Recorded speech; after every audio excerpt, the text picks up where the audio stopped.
The rain in Seattle has a way of washing the ambition out of a city, leaving behind a grey metallic sheen on everything it touches. For Nathaniel Harrington, a man who had built a multi-billion-dollar empire on pure, uncut ambition, the endless drizzle felt like a personal insult. He sat in the back of his Maybach, staring at the rain-streaked windows, the city's skyline blurred into a watercolor of broken promises. A recent corporate betrayal had cost him dearly, not just in money, but in trust. He was adrift. He told his driver to pull over at the next place that sold coffee, any place. It didn't matter. He ended up in a dingy 24-hour diner, a place smelling of stale grease and regret. And it was there, in the flickering fluorescent lights, that he saw her a tired waitress, a cheap pen, and a simple paper napkin that was about to change the world. Nathaniel Nate Harrington felt the damp chill of Seattle seep into his bones, a feeling no amount of tailored Italian wool could ward off. It wasn't just the weather. It was a coldness that had taken root deep within him over the past 6 months. From the plush leather confines of his Maybach 62S, he watched the city's lights bleed into one another through the relentless downpour. Each drop that slid down the window felt like a tick of a clock counting down the seconds of his own fading relevance. His company Harrington Innovations, a titan in the world of advanced robotics and AI logistics, was bleeding. Not a gushing wound, but a slow internal hemorrhage caused by the one man he'd trusted implicitly, Gideon Vance. His former COO, his mentee, his friend. Gideon had walked away 3 months ago, and 2 months after that, a rival firm, Apex Dynamics, miraculously launched a product line that mirrored Harrington's top-secret Project Chimera with unnerving accuracy. The lawyers were feasting, but Nate knew, proving the theft would be a long, ugly war of attrition. The betrayal had hollowed him out, leaving behind a husk of cynicism. The fire that had once propelled him from a garage tinkerer to a magnate whose name was whispered with reverence on Wall Street had dwindled to a pilot light flickering dangerously close to extinction.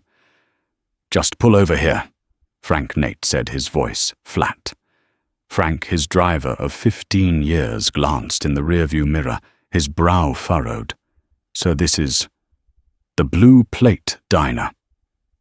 Are you sure I can have a 5-star meal delivered to the penthouse in 20 minutes? I'm sure Nate clipped. "I want coffee.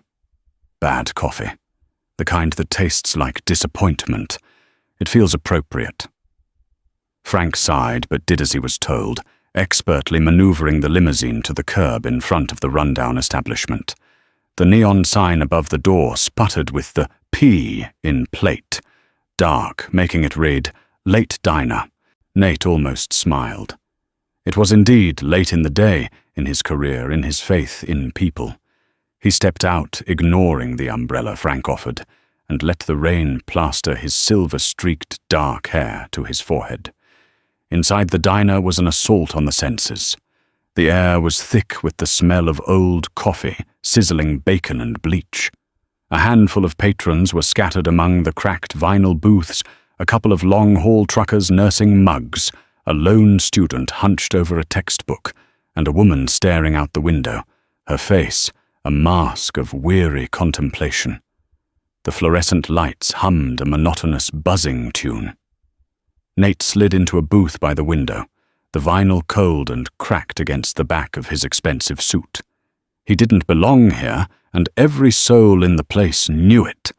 He was an alien dropped from a world of boardroom battles and private jets into this microcosm of everyday survival.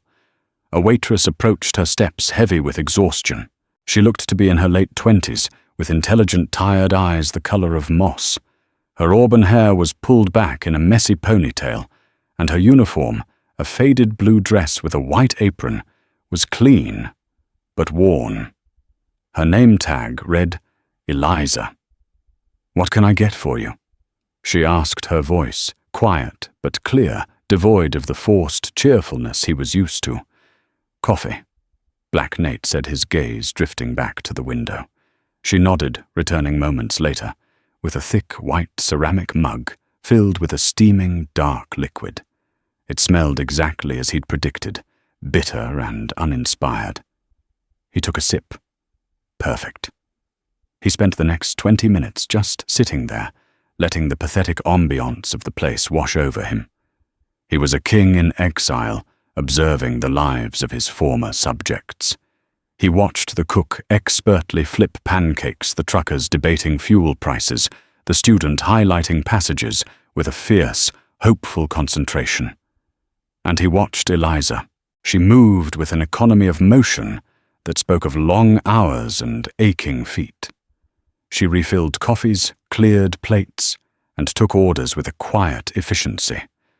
But during a lull, she leaned against the counter, pulled a pen from her apron, and grabbed a cheap paper napkin.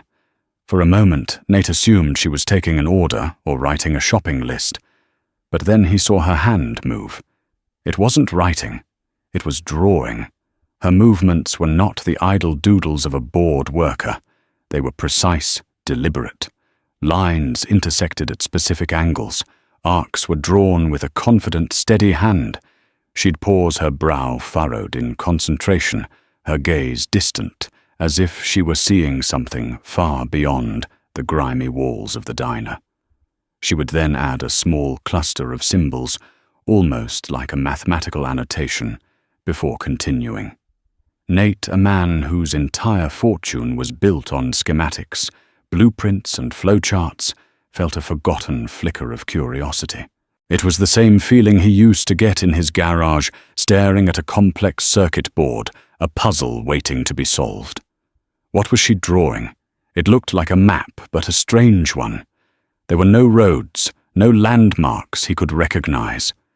It was more geological, a series of concentric circles, connected by radiating lines with strange glyphs marking certain intersections. It looked almost like a subsurface contour map, but with an element of process, a flow. He saw her tap the pen at a specific point on the napkin, then draw a spiral leading downwards, annotating it with what looked like pressure and temperature ratings. Maxed Grad. The latex-like precision of the symbols scrawled on a flimsy napkin was jarring. It was the language of physics, of engineering. It was his language. A call from the cook for order up broke her concentration. She blinked, folding the napkin quickly and tucking it into her apron pocket before hurrying to grab the plates. Nate was stunned. That wasn't a doodle. It was a schematic, a highly complex one. The symbols, the layout it suggested, a system, a process of immense power and precision. He could almost see it, a method for drilling or extraction, but unlike anything he had ever seen. The radiating lines suggested thermal dispersion, the concentric circles, lithospheric strata. Was it for oil gas? No. The temperature gradients she'd jotted down were too high, the pressures too specific. This was something else. Something deeper. He sat upright, the lethargy that had clung to him for months, beginning to dissipate, replaced by a jolt of adrenaline he hadn't felt since his company's IPO. In the pocket of a tired waitress's apron, in a rundown Seattle diner, he was sure he had just seen the skeletal framework of an idea. A very, very big idea. He waited. He ordered another coffee, then another. He watched her work, the quiet intensity returning to her face every time she had a spare moment to pull out the napkin and add another line, another symbol. He felt like an archaeologist who had just stumbled upon a Rosetta Stone in the middle of a desert. Finally, as the diner began to empty and the first hints of dawn threatened to dilute the city's gloom, her shift ended. She untied her apron, hung it on a hook, and spoke a few quiet words to the night manager. She pulled on a worn jacket and headed for the door, the precious napkin still safely in her pocket. This was his moment. The cynicism, the paranoia born from Gideon's betrayal screamed at him to let it go. It was probably nothing. She was probably a crackpot. But the engineer in him, the builder, the innovator who had been dormant for so long, refused to stay silent.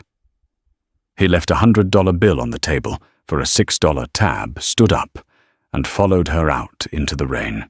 "Excuse me," he called out, his voice sounding louder than he intended in the quiet street. "Eliza." She stopped and turned her hand, instinctively going to her jacket pocket. Her face was guarded, suspicious. In the dim light of a street lamp, he could see the deep-set fatigue around her eyes, but also a sharp intelligence that was now fully focused on him. "Do I know you?" she asked, her tone wary. She was ready to run. "No. My name is Nathaniel Harrington," he said, extending a hand. She didn't take it. Her eyes narrowed slightly, a flicker of recognition in them. The name Harrington was synonymous with tech and wealth in Seattle. It was on buildings, on news reports, on the lips of the ambitious and the envious. Her posture stiffened. A man like him, approaching a woman like her in a dark street at 5 a.m. rarely meant anything good. "What do you want?" she asked, her voice turning cold. Nate lowered his hand, realizing his mistake. This required a different approach. "The napkin," he said simply. "In your pocket. I'm an engineer. What you were drawing, it's not just a doodle, is it?" Her face went pale. All the weariness vanished, replaced by a stark, primal fear. Her hand tightened over the pocket. "I don't know what you're talking about." "Please," Nate said, his voice softer now, more earnest than it had been in years. The intersecting thermal gradients, the application of phased array resonance to fracture subterranean rock. You're modeling a closed-loop geothermal system, but on a scale I've never seen contemplated. You're not just tapping heat, you're creating a self-perpetuating thermal cascade. "Am I wrong?" Eliza stared at him, her mouth slightly agape. He hadn't just seen her drawing, he had understood it. He had spoken its language. The fear in her eyes was now mixed with utter shock. "Who are you?" she whispered. "I told you. I'm an engineer." Nate replied, the rain dripping from his chin, "And I think you've just drawn a map to the future of energy. A plan worth not millions, but billions, and I want to help you build it." The air between them crackled with a tension, thicker than the morning fog rolling in from Puget Sound. Eliza's mind was a whirlwind of disbelief and suspicion. Nathaniel Harrington. The Nathaniel Harrington. Here, talking to her. He hadn't just seen her napkin, he had dissected its core principles with a casual brilliance that was both terrifying and validating. For years, her father's theories and her subsequent extrapolations had been a solitary obsession, a secret language spoken to no one. To hear it suddenly translated and spoken back to her by a stranger, a titan of industry, no less felt like a violation. "You're mistaken," she said, her voice regaining a sliver of its earlier frost. She took a step back. "It's just nonsense. Ideas I play with. Nonsense doesn't involve calculating Kelvin Helmholtz instabilities at lithospheric boundaries," Nate countered, his eyes fixed on hers. He wasn't mocking her, he was challenging her. "That's not a game. That's a solution to a problem most people don't even know exists." His black car purred at the curb like a patient panther, a stark symbol of the chasm between their worlds. He belonged to a world of effortless power, a world that had chewed up and spat out men far stronger than her father. Men like her father. "I have to go," she said, turning to walk away. Her heart hammered against her ribs. This was dangerous. Hope, she had learned, was the most dangerous drug of all. "Wait," Nate called, taking a step after her. "Eliza, please. Let's just talk. 5 minutes. Let me buy you a real coffee, not that sludge they serve in there." He gestured toward the diner. "My car is warm. We can just sit." "I won't. I just want to understand." There was a raw, unpolished plea in his voice that cut through her defenses. It wasn't the smooth, predatory charm of a powerful man used to getting his way.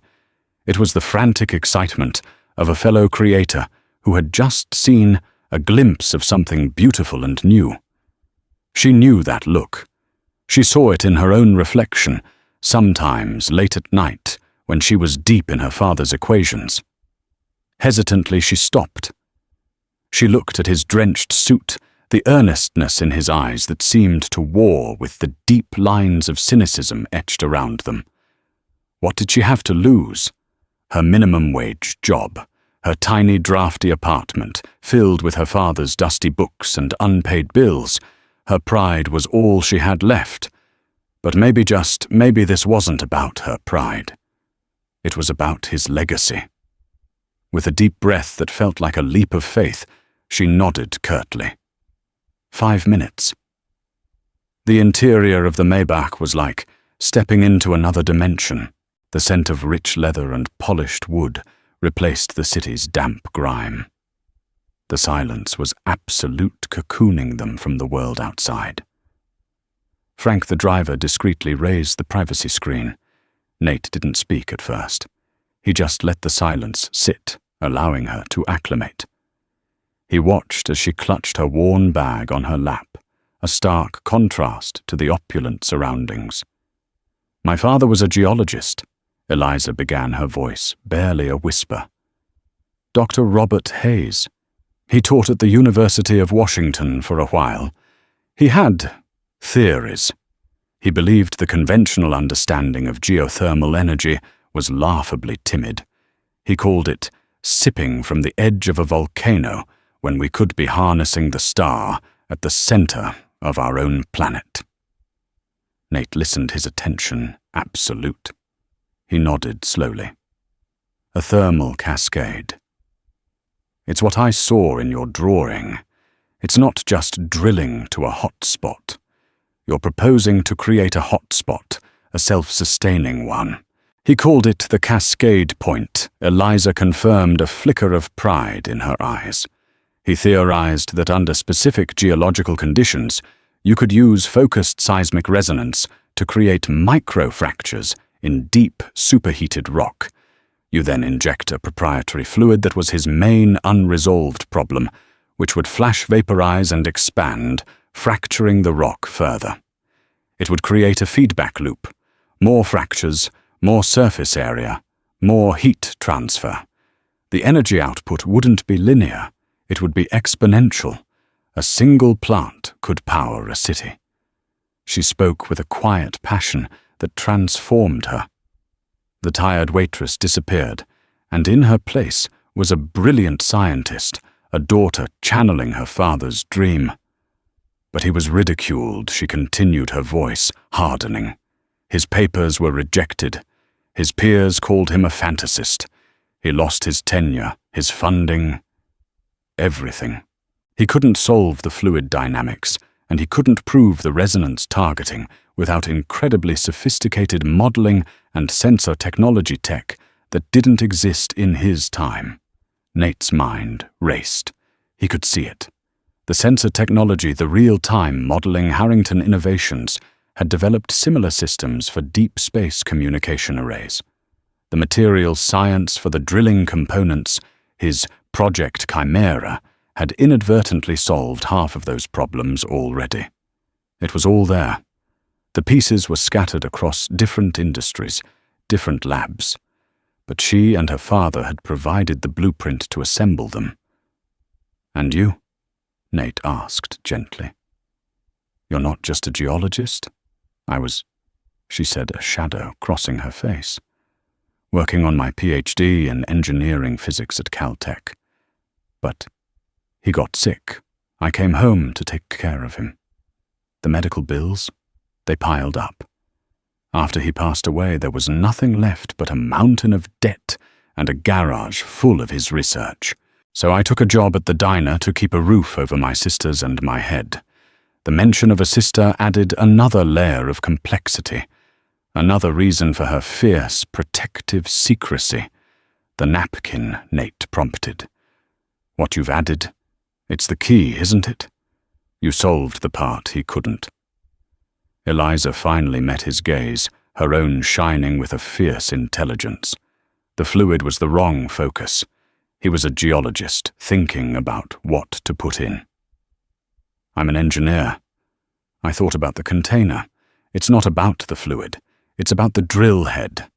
You don't need a special fluid if the drill itself can generate and withstand the phased plasma pulse needed to initiate the fracturing. It's a materials science and an energy direction problem." There it was. The billion-dollar, no trillion-dollar epiphany. It was elegant, brilliant, and utterly audacious. Nate felt a thrill he hadn't experienced in over a decade.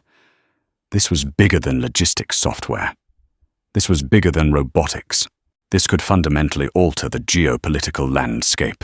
It was clean, limitless energy. It was the holy grail. "I want to fund this, Eliza," he said, his voice charged with a newfound energy. "Not just fund it. I want to build it. With you, we'll form a new company. You won't be an employee. You'll be a partner, a founder. We'll give you a controlling interest, whatever you want. I'll provide the labs, the engineers, the capital, everything you need to make this real." Eliza stared at him, her mind struggling to process the scale of his offer. A controlling interest, a founder. It was an absurd fantasy. People like her didn't get offers like this. They got their ideas stolen by people like him. The betrayal he'd mentioned Gideon Vance.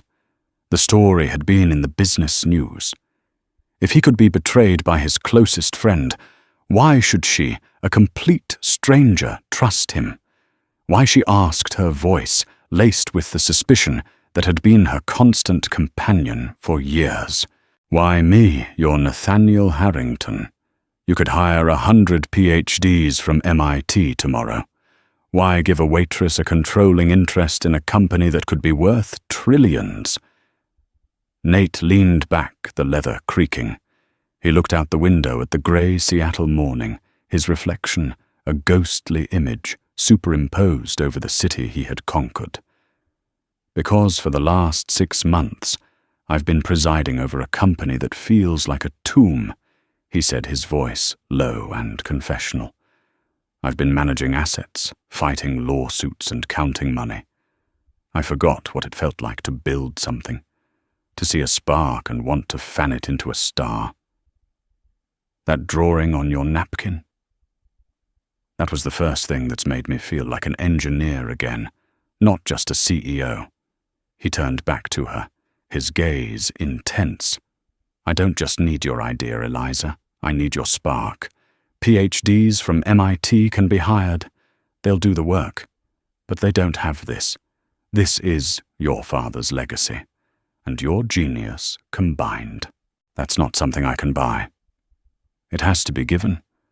It has to be partnered with." He paused, letting his words sink in. "I will draw up a contract. My personal lawyers, not the corporations.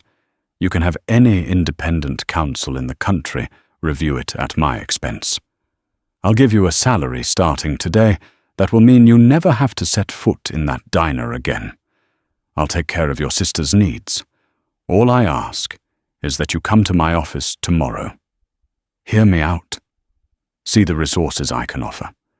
If you say no, I'll walk away, and you'll never hear from me again. I give you my word." Eliza's mind was a battlefield. Every instinct screamed that it was a trap, but every fiber of her being, the part of her that had slaved over her father's work, the part that dreamed of vindicating him, yearned to say yes. To see his theories brought to life, to finally have the resources to solve the puzzle completely. She looked at the napkin, a faint outline of which she could feel through the fabric of her pocket. It was just a flimsy piece of paper. But it held a promise. A desperate, terrifying, beautiful promise. "Okay," she said, her voice barely a whisper. "I'll come." The Harrington Innovations Tower was a shard of glass and steel that pierced the Seattle sky, a monument to a singular, relentless vision.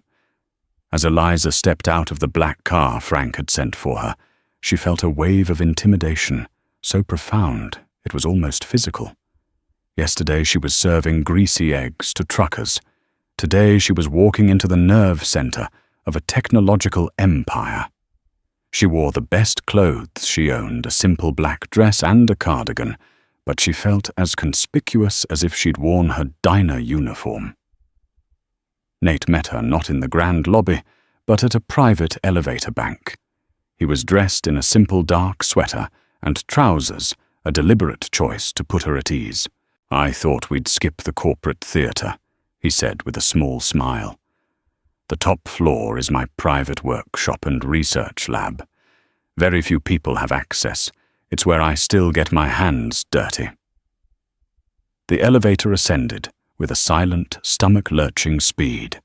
The doors opened directly into a space that made Eliza's breath catch in her throat. It wasn't an office. It was a cathedral of creation. One wall was a floor-to-ceiling window offering a god's-eye view of the city and the sound. The rest of the space was a controlled chaos of holographic displays, workbench-sized 3D printers, robotic arms mounted on ceiling tracks and whiteboards covered in complex equations. The air hummed with the quiet power of immense computational resources. "Welcome to the sandbox," Nate said. For the first time since meeting him, Eliza felt a sense of belonging. This was a language she understood. This was heaven. For the next 2 hours, they didn't talk about contracts or companies. They talked about science. Nate was no longer a billionaire CEO. He was a fellow engineer, his mind sharp and incisive. He brought up schematics on a vast holographic screen, showing her advanced drilling alloys and sensor packages his teams had developed for entirely different purposes. "We developed this ground-penetrating radar for asteroid mining surveys," he explained, manipulating a 3D model of a satellite.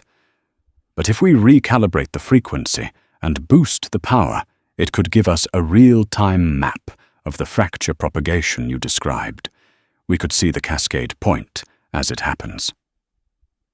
Eliza, losing all her earlier apprehension, stepped forward and began making modifications to the hologram, with her hand suggesting adjustments to the sensor array. "If you could integrate a Doppler velocimeter," she said, her voice filled with excitement, "we could not only see the fractures, but measure the velocity of the phase change reaction within them. We could control the feedback loop." Nate stared at her, a look of profound respect on his face. "Of course," he murmured. "Brilliant." The final piece of the puzzle was her father's research. She had brought it with her, a beat-up external hard drive containing decades of geological data simulations and notes. "Most of it is raw data," she explained. He collected seismic readings from all over the world. The key is a master file, his final unified theory, but it's encrypted, heavily. He was paranoid at the end. "I've never been able to crack it." Nate led her to a terminal. "Let's plug it in." They spent an hour running decryption algorithms against the file. The drive's security was formidable, a labyrinth of nested encryptions that defeated even the advanced tools at Nate's disposal. He really didn't want anyone getting in, Nate mused, staring at the scrolling lines of failed attempts. There must be a key, something personal. Eliza's brow furrowed in thought. He was always humming, old songs, and he loved poetry, especially Frost, but none of his favorite phrases have worked as passwords. She paused, her eyes widening. Wait. The napkin. She pulled the folded napkin from her bag. Nate had been so focused on the schematic that he hadn't paid much attention to the other smaller scribbles in the margins. "It's not just a drawing," Eliza said, spreading it out. "It's a mnemonic. Look." She pointed to a series of seemingly random letters and numbers jotted near one of the glyphs. S2V4 Traf MD. Stanza 2, verse 4, "The road not taken by frost." Then took the other as just as fair. "And this one?" She pointed to another. "It's a musical notation, the opening bar of a Bach cantata he loved." It was a multi-part key, a cipher hidden in plain sight, linking his various passions. One by one, they identified the clues on the napkin and pieced together the password. It was a long, complex string of characters derived from poetry music and a specific geological coordinate. Eliza typed it in. There was a pause, and then a single word appeared on the screen: "Access granted." A file directory bloomed, filled with hundreds of folders. At the top was a single document titled Project Prometheus. Final. "This is it," Eliza whispered, her voice thick with emotion. Nate clicked it open. The screen filled with text equations and geological maps far more detailed than anything she had drawn. It was her father's magnum opus. But as they scrolled through the introductory pages, a name in the acknowledgement section made Nate's blood run cold. And special thanks to my then protege, Gideon Vance, whose initial work on corporate application modeling, while ultimately divergent from the project's core ethos, provided a valuable if cautionary perspective. Eliza saw Nate freeze. She followed his gaze to the screen. "Gideon Vance," she read aloud, as in, "You're Gideon Vance." The air in the lab suddenly felt thin and cold. The ghost in the machine had a name. Nate stood up and walked to the window, his back to her. The view of the city seemed to mock him. "He never said a word," Nate said, his voice dangerously quiet. "He came to me a decade ago, a brilliant MBA from Stanford with a minor in geology. He said he wanted to work in applied technology. I hired him. I mentored him. I trusted him." He turned around, his face, a mask of cold fury and dawning horror. "He knew. He must have known about your father's work all along. When he joined me, he must have seen that Harrington Innovations was developing the exact technologies, the sensors, the materials the AI needed to make this a reality." The pieces of the puzzle began to slam into place with sickening force. Gideon wasn't just stealing Project Chimera, Nate realized aloud. Chimera was just a component, a key. He was playing a much, much longer game. He wasn't trying to build a better logistics company. He was trying to acquire the missing pieces to unlock your father's research. Eliza felt a chill that had nothing to do with the air conditioning. She remembered conversations with her father, his bitterness over a promising young student who he felt had tried to commercialize his research prematurely to sell it out to energy corporations before it was proven safe. He had never named him, but it had to have been Gideon. Gideon hadn't just betrayed Nate. He had been circling her father's legacy for over a decade, waiting for the technology to catch up. And now he had left Harrington Innovations to join Apex Dynamics, a company with deep ties to the traditional energy sector. He wasn't just competing with Nate, he was preparing to launch his own version of Project Prometheus. "He doesn't have the final key," Eliza said, her voice firm, her fear transmuting into a steely resolve. "He has the early data, maybe, but he doesn't have the cascade point equations. He doesn't have the plasma drill head design. That was all in my head and on that napkin." Nate looked at her, then at the hard drive, and then at the incredible machinery surrounding them. The corporate battle had just become intensely personal. This was no longer just about vindicating her father or reigniting Nate's passion. It was a race against a ruthless, intelligent, and forewarned enemy who knew exactly what they were trying to build. "Then we have to move faster," Nate said, the cold fury in his eyes igniting into a white-hot flame. "And we have to work in the dark. As of this moment, Project Prometheus is the most important secret in the world, and Gideon can't find out that we have you." The signed partnership agreement felt heavier than a block of lead in Eliza's hands. It was an ironclad document, drafted by Nate's most trusted personal lawyer, a fearsome woman named Marion Shaw, who had grilled Eliza for 2 hours, not as a suspect, but as a potential queen she needed to ensure was ready for the crown. The contract gave Eliza a 51% controlling interest in their newly formed, yet-to-be-named venture. It also provided a trust for her younger sister Sophie that would cover her extensive medical needs for the rest of her life. With a single signature, the crushing weight of financial desperation that had defined Eliza's entire adult life was lifted. But it was replaced by a new weight, the pressure of the race. Nate moved with the speed and precision of a military commander. "We can't do this here," he declared on day one. "Gideon knows this building. He knows its systems, its people. He probably still has digital backdoors." Within 48 hours, he had secured their new base of operations. It was a decommissioned aerospace fabrication plant south of the city, a vast, anonymous warehouse owned by a shell corporation he controlled. It was a ghost facility, wiped from public records, a perfect place to build a revolution in secret. Nate hand-picked a skeleton crew of 5 engineers from Harrington Innovations, men and women he had personally hired over the years, whose loyalty was beyond question. He told them it was a skunkworks project, a high-risk, high-reward venture into a new field. He offered them triple their salaries and a stake in the new company. None of them hesitated.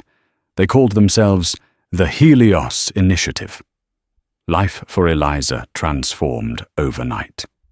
She moved out of her cramped apartment and into a secure, comfortable condo Nate had arranged.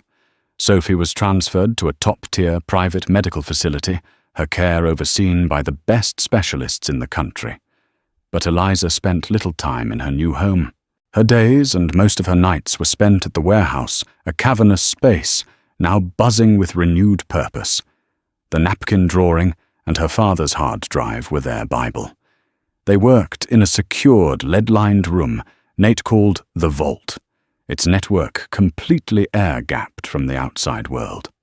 Eliza, no longer a waitress, but the chief science officer, was in her element. She translated her father's dense, theoretical work into practical engineering specs, her mind flying, connecting dots, solving problems that had existed only in theory. The engineers, initially curious about the new boss, were quickly awed by her intuitive grasp of physics and her elegant solutions to complex mechanical challenges. Nate, for his part, handled the logistics procurement and defense. He became a master of misdirection, leaking false information through channels he suspected Gideon was monitoring, suggesting he was doubling down on a new AI venture. He sourced materials through a labyrinth of third-party suppliers, ensuring no single company could piece together what they were building: a prototype drill head, the Prometheus drill. But Gideon Vance was not a fool. He was a predator, and he could smell his prey. The first sign of trouble was subtle. One of their key suppliers for a specialized tungsten carbide composite suddenly tripled their price and pushed the delivery date back by 6 months, citing an exclusive manufacturing agreement with a new unnamed client. Nate, through his contacts, quickly confirmed his suspicion. The client was a subsidiary of Apex Dynamics. Gideon was trying to starve them of resources. Nate's response was swift. "If we can't buy it, we'll make it," he declared. He spent $20 million overnight to acquire and airlift a state-of-the-art metallurgical 3D printer from a lab in Germany, and within a week, they were fabricating their own superior alloy in-house. The attacks escalated. A wave of sophisticated phishing emails targeted their 5 engineers, attempting to plant spyware on their personal devices. One of the engineers, a young hotshot programmer named Ben, almost fell for it before Nate's security protocols flagged the attempt. It was a stark reminder that they were being hunted. The psychological toll began to mount. The team worked under a cloud of paranoia, their phones locked away, their communications monitored. Eliza found herself looking over her shoulder constantly.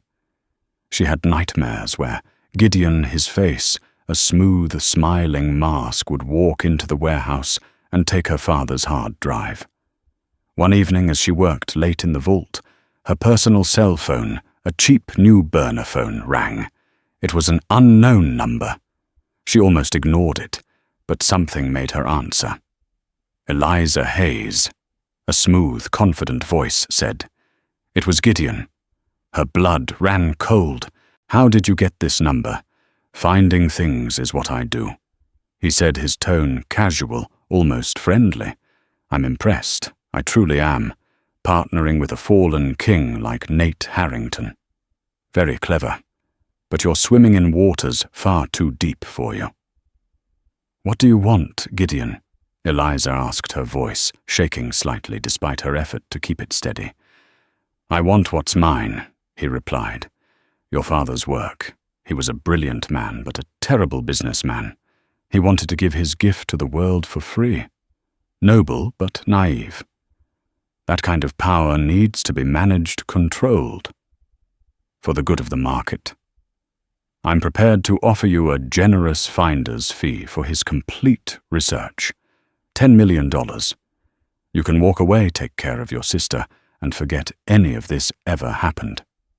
It's not for sale, Eliza spat back. And it was never yours. Gideon chuckled, a sound devoid of any warmth. You're making a mistake. Nate can't protect you.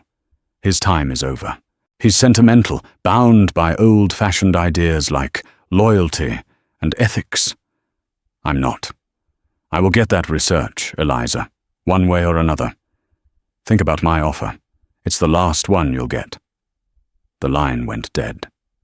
She stumbled out of the vault, gasping for air. Nate found her moments later, her face pale. She told him about the call. The cold fury returned to his eyes. He's overplayed his hand, Nate said, his voice a low growl. He confirmed he doesn't have the final theory, and he confirmed he's willing to cross lines I won't. That gives us an advantage. He thinks my ethics are a weakness. We're going to make them our strength. The incident galvanized the team. The threat was no longer abstract. It had a voice. Their paranoia sharpened into a focused determination. They worked with a frantic, desperate energy, fueled by coffee and the shared knowledge that they were on the verge of something monumental. The Prometheus drill began to take shape. It was a thing of terrible beauty, a sleek, 10-foot-long cylinder of gleaming dark metal, laced with conduits and emitters. It didn't look like a drill. It looked like a weapon from a science fiction film. As they neared completion, the sabotage took a more direct turn. The warehouse's power grid was hit by a massive surge, frying several non-essential systems. Their fire suppression system was triggered remotely, dousing a section of the workshop. No major damage was done, but the message was clear: I can get to you. I can touch you. They were in the final stages of integrating the control software when Ben, the programmer, burst into the vault. "Boss, we have a problem," he said, his face ashen. "A big one.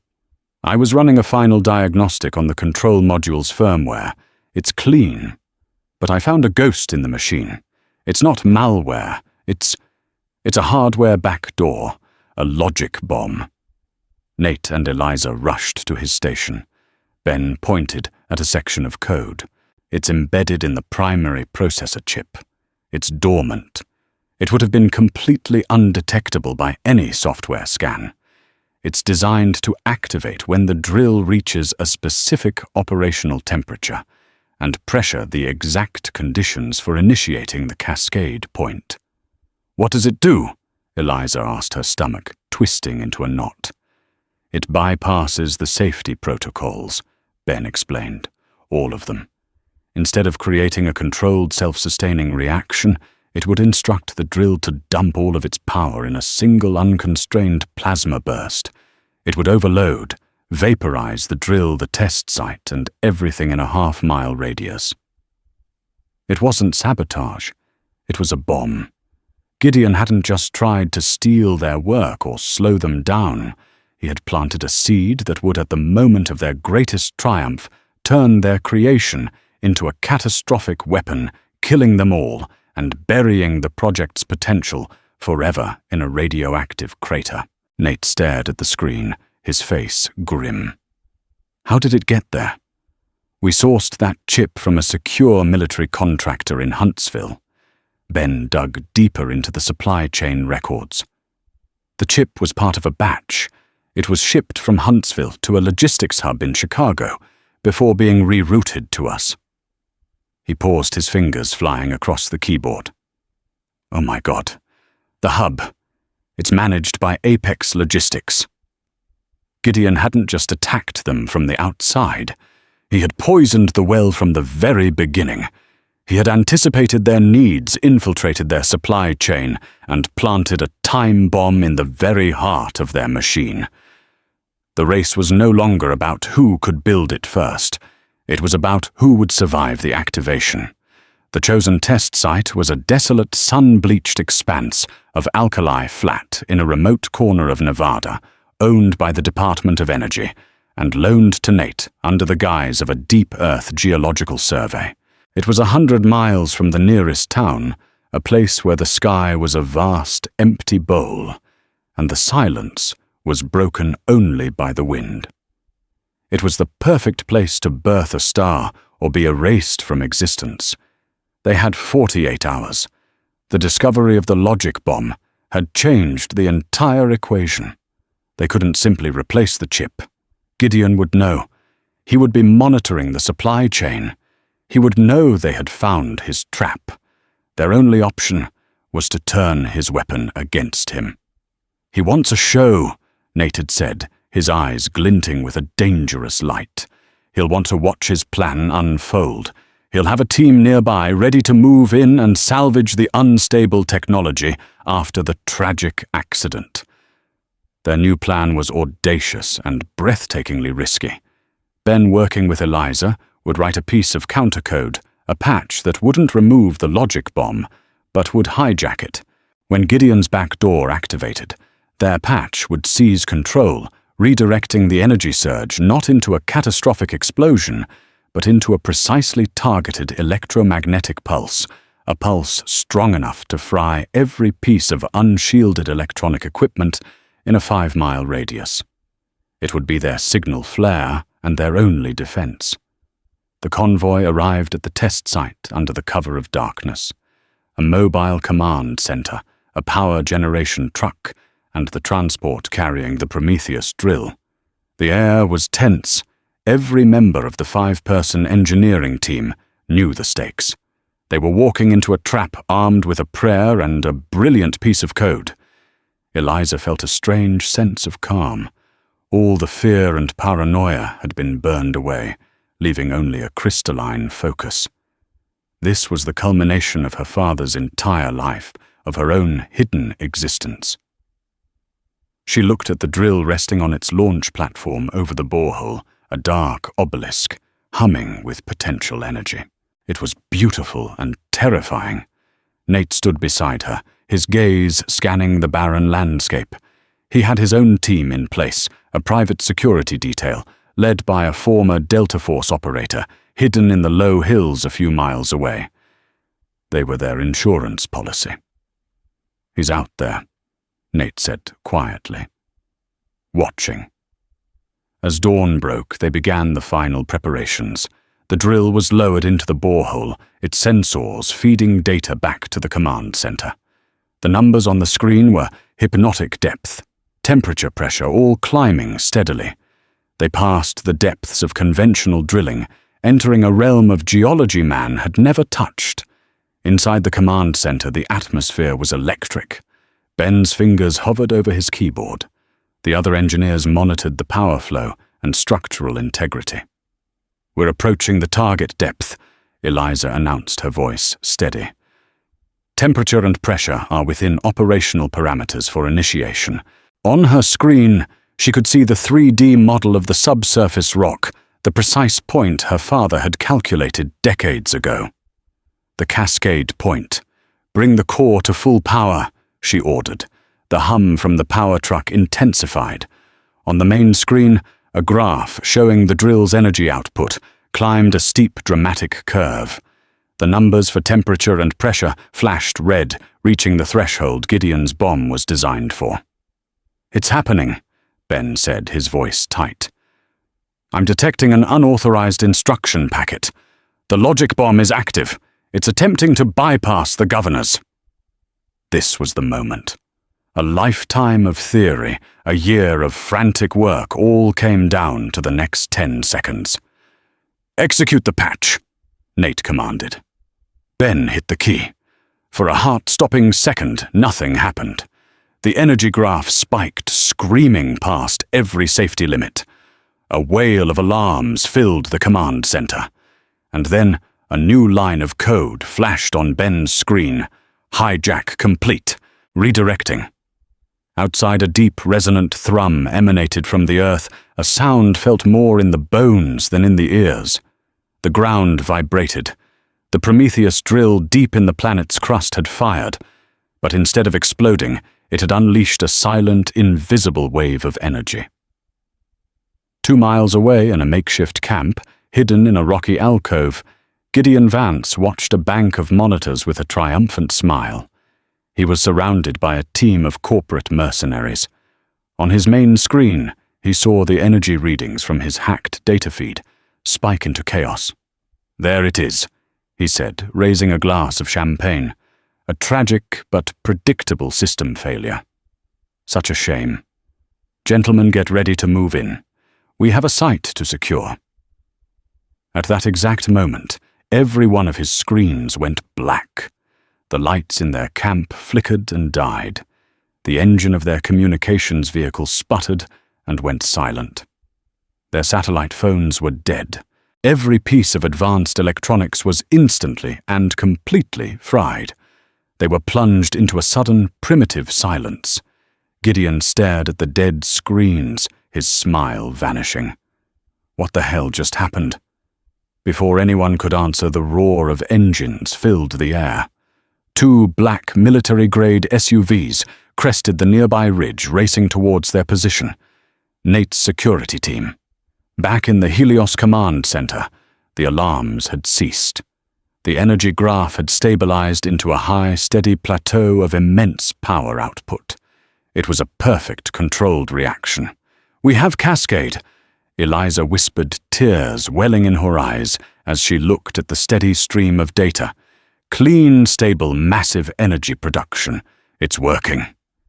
The team erupted in a cheer, a release of unbearable tension. Nate grabbed a radio. "Marion, are you on?" The voice of his lawyer, Marion Shaw, came through crisp and clear. "Loud and clear, Nate, and so is the FAA official standing next to me. We have confirmation that several unregistered aircraft, presumably Mr. Vance's, just had their avionics go dead and were forced to make emergency landings. We also have a lovely recording of your entire exchange with him, thanks to the directional microphone we aimed at his camp. And most importantly, we have a live feed showing armed men attempting to approach a sensitive Department of Energy test site. I believe the term for this is checkmate." Nate allowed himself a rare, wide grin. He looked at Eliza, whose face was illuminated by the glow of the screen, showing her father's dream made real. The race wasn't just won.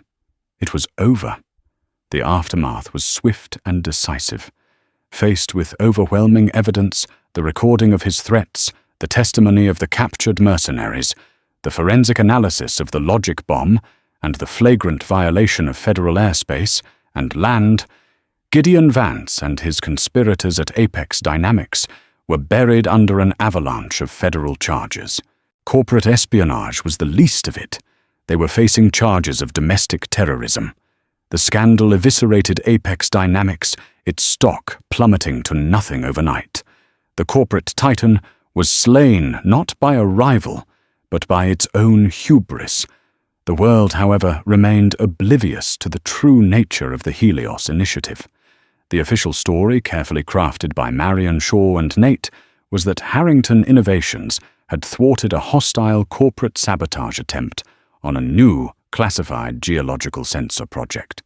The truth was a secret far too valuable to reveal until it was unassailable. Back in Seattle, the warehouse was no longer a clandestine hideout, but the official headquarters of Helios Dynamics, the most exciting and well-funded energy startup on the planet. The skeleton crew of 5 became a team of 50, then 100, as Nate poured his resources and reputation into building the company. Eliza Hayes was no longer an anonymous waitress. She was a titan in her own right. She became the public face of the science addressing symposiums at MIT and Stanford, not as a guest, but as a peer who had fundamentally changed the game. She spoke with a quiet confidence that captivated audiences, always starting her presentations with a picture of her father. "This was his dream," she would say. "I just helped with the engineering." She was vindicating his name on a global stage. Nate found a peace he hadn't known for decades. He had stepped back from the day-to-day operations of Harrington Innovations, entrusting it to a new, loyal CEO. His focus was now entirely on Helios. He wasn't the ruthless tycoon anymore. He was a builder again, a mentor. He delighted in the challenges, the problem-solving, the sheer joy of creating something that would genuinely better the world. He and Eliza had forged a partnership, built not on contracts, but on a foundation of shared trial by fire and profound mutual respect. Their late-night strategy sessions often drifted from talking about thermal dynamics to discussing art music, and the future a comfortable intimacy growing between them. One crisp autumn afternoon, Nate found Eliza standing on the observation deck of the new Helios Tower, which was built not far from the site of the old Blue Plate diner. She was looking out at the city, her expression thoughtful. "A year ago," she said without turning, "I was down there wondering if I'd make enough in tips to cover Sophie's prescription copay." She turned to him, a small, genuine smile on her face. Sophie, thanks to the new treatments, was now in remission, attending a special school, her future bright. "You've changed everything, Nate." "No," he said, standing beside her. "We changed everything. You had a map to the future. I just had the car and the gasoline to get us there." He gestured out at the city. "In 5 years, a third of this city's power will come from the Helios 1 plant in Nevada. In 10 years, we'll have plants all over the world. No more emissions, no more fighting over oil. That's your father's legacy. That's your genius." She just nodded, the weight of that truth settling comfortably on her shoulders now. It was no longer a burden, but a mantle she wore with grace. The journey had started in darkness and rain with a desperate doodle on a cheap paper napkin. It had been forged in secrecy and sabotage and tested in the fire of an enemy's making. But now, as they looked out at the horizon, the future was as clean, as powerful, and as limitless as the energy they had unlocked from the heart of the earth. It was a new dawn, and they were the ones who had built it. That single moment in a dreary diner, a chance encounter between a broken billionaire and a brilliant waitress, didn't just create a multi-billion-dollar company. It set in motion a chain of events that could redefine our world. It's a powerful reminder that genius isn't confined to boardrooms and Ivy League labs. Sometimes it's hiding in plain sight, scribbled on a napkin, waiting for someone with the vision to see its true worth. Eliza's story is about vindication and legacy, while Nate's is a story of redemption and purpose. Their journey shows us that the greatest innovations often arise from the most unexpected partnerships, and that even in the face of betrayal and sabotage, a truly revolutionary idea, fueled by courage and trust, can triumph. What did you think of Nate and Eliza's incredible journey? Was Gideon's downfall satisfying? Let us know in the comments below. If you enjoyed this story of hidden genius and high-stakes drama, please hit that like button, share it with someone who loves a great story, and be sure to subscribe for more content just like this.